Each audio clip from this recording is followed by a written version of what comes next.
Jatend piny osingo mano mar neno ni wechego mago mag some obedo achiel kendo piny owacho mare ochopo kare mana kaka ne gisingo e kindego mane gisero ombulu e Pachoka.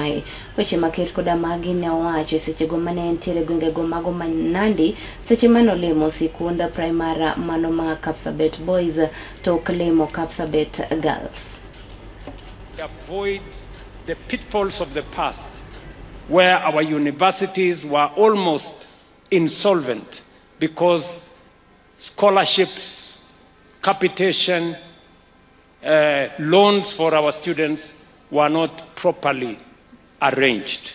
Therefore, I am very confident about what we are doing in education, as I have promised the country, going into the future, as we build education from the bottom up, from our primary schools to our secondary schools, to our colleges and universities. We will also enhance the resources that we'll be using for research and higher caliber of human capital so that we can take our country to the next level.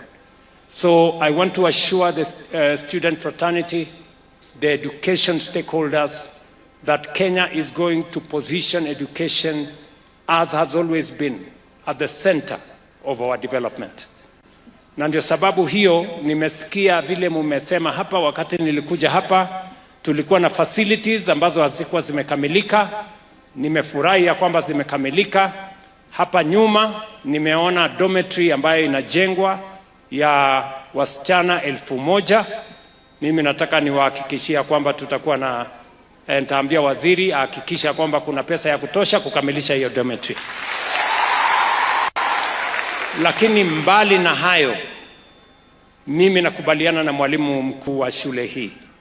Amesema hii shule inaweza kuwapa nafasi wasichana zaidi. We have 1,500 girls on 60 acres. We think we can improve the numbers so that the great tradition of Kapsabet girls, the excellent results of Kapsabet girls